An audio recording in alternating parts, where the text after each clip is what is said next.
Hello,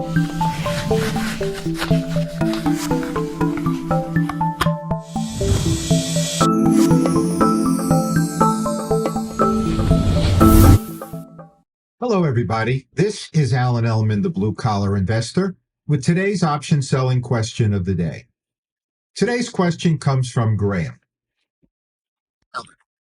I bought NRZ to sell covered call options and to capture a hefty dividend of 10% a year. Unfortunately, the option was exercised and I missed out on the dividend, but did receive a nice premium. I've attached the trade specifics. Could I have avoided early exercise and how? Thanks, and it's signed Graham. Okay, so Graham's strategy involved covered call writing to generate cash flow, and in addition was looking to capture, as Graham described it, a pretty hefty dividend of 10% a year, 2.5% a quarter. So let's start by defining what is dividend capture. That's where a corporate dividend is collected by first owning a stock or an ETF on the ex-dividend date.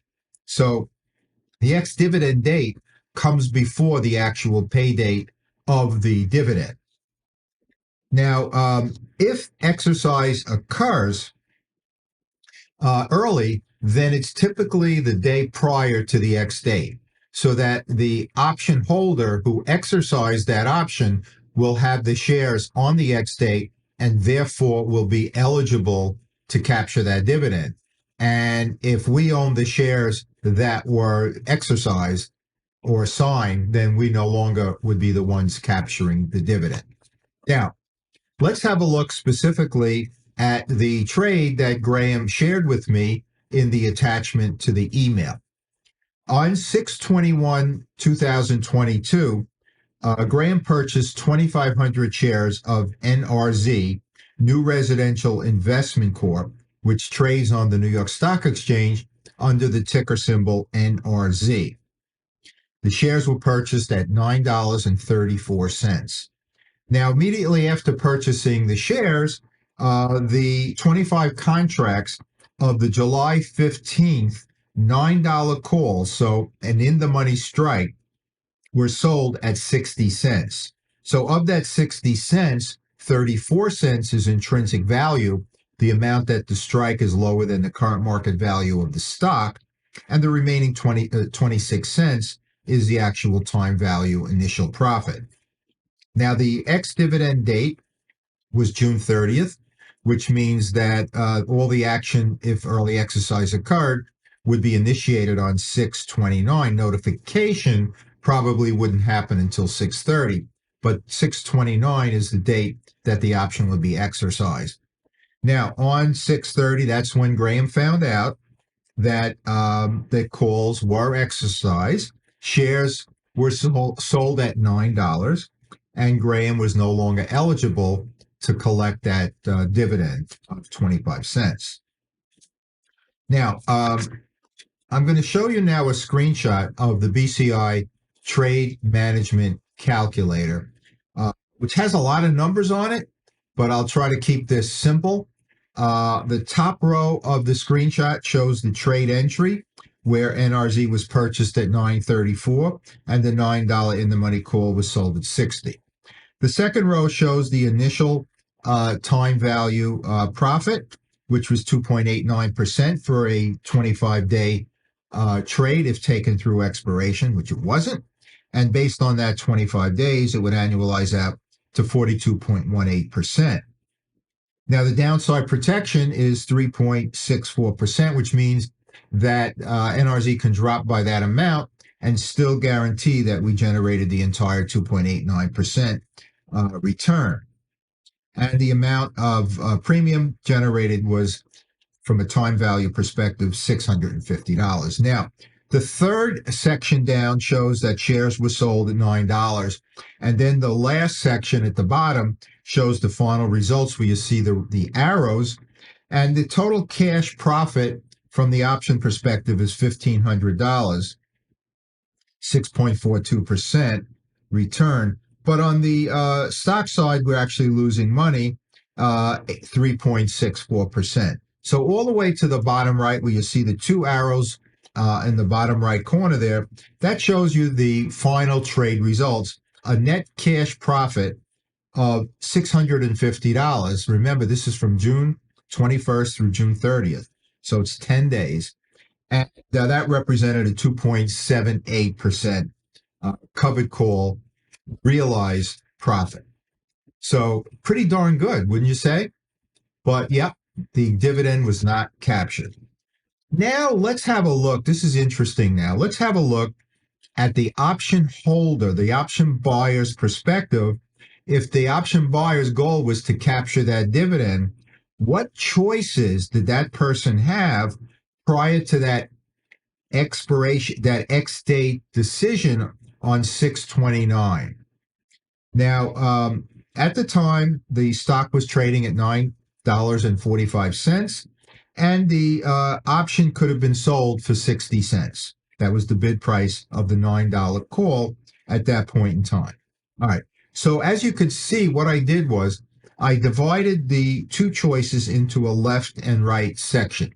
So on the left section is what actually occurred, exercise. And here's from the option buyer's perspective, what happened. The stock was purchased at $9. So that's kind of an unrealized credit of 45 cents since the stock was trading at 9.45. The dividend was collected because the shares were owned on the ex-dividend date of 9/30. So that gives a total unrealized profit of 70 cents a share. Now, let's go over to the right side of the screenshot. What happens if the option buyer sold the option, bought the stock on prior to the X date, and captured the dividend? Well, the option sale was 60 cents. That included 45 cents of intrinsic value and 15 cents of time value. The stock was purchased at $9.45 after the option was sold, and the dividend was in fact collected at 25 cents, meaning a net credit of 85 cents. So had the option buyer sold the option instead of exercising it, the net credit at that point in time would have actually been 15 cents per share greater than that captured from exercise. In other words, the option buyer lost out on the time value component of that option premium. So it was a mistake. So let's now look at the outcomes from the option holder's perspective and from the covered call writer, Graham's perspective. Well, the option holder had a net credit of 70 cents, but actually lost out on a credit of 85 cents per share. From Graham's perspective, the trade resulted in a max return. You saw very, very nice 10-day return of 2.78%. No dividend, of course. The 25 cents was not captured. However, and this is a big point, the covered call writer, Graham, did have that cash now available to reinvest from 6/30/22 through the end of that contract of 7/15/22. Now, I feel it's very reasonable to assume that a return of more than 25 cents a share could be generated with 15 days remaining until contract expiration. So looks like a win-win for Graham and a mistake for the option buyer. So that said, now let's summarize this whole scenario here.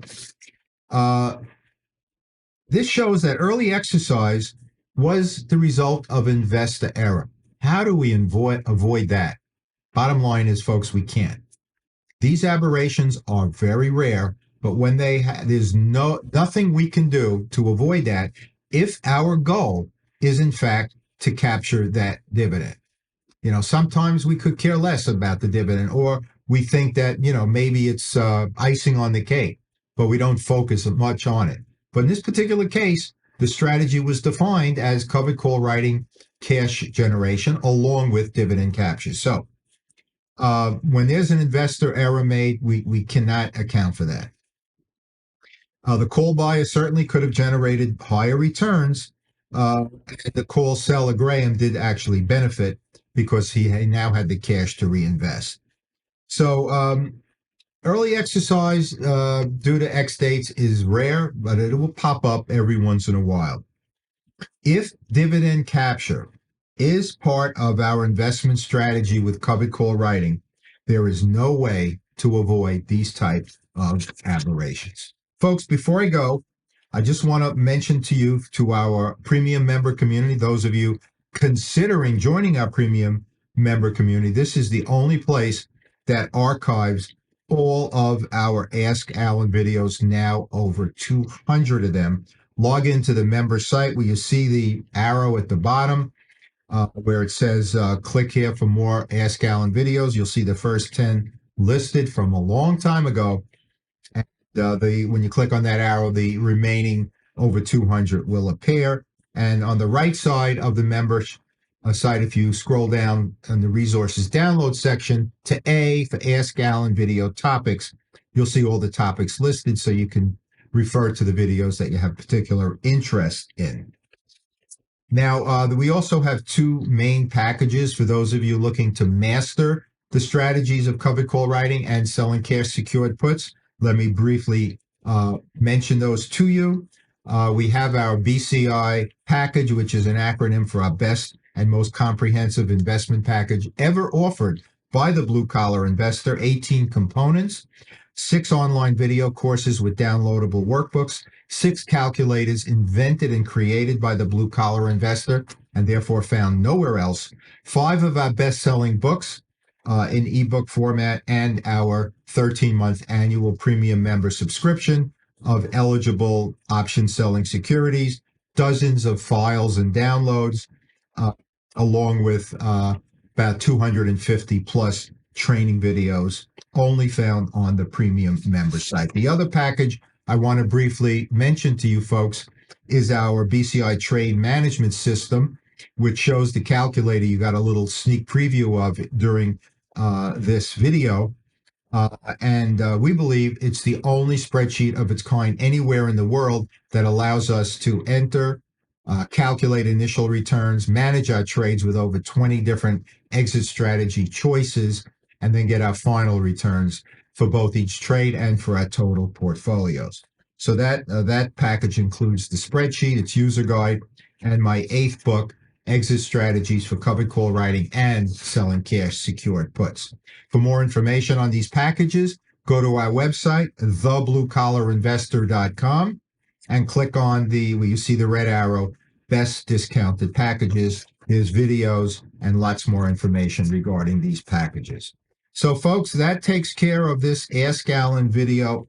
This one was number 200, titled How to Avoid Early Exercise of Covered Call Options When Trying to Capture Dividends.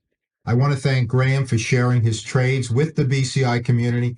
And of course, I want to thank everybody out there for taking the time to watch and listen to this Ask Alan video. Folks, I hope you enjoyed it. And most importantly, I hope you make some cash out of it. As always, this is Alan Ellman, the Blue Collar Investor. Take care, everybody.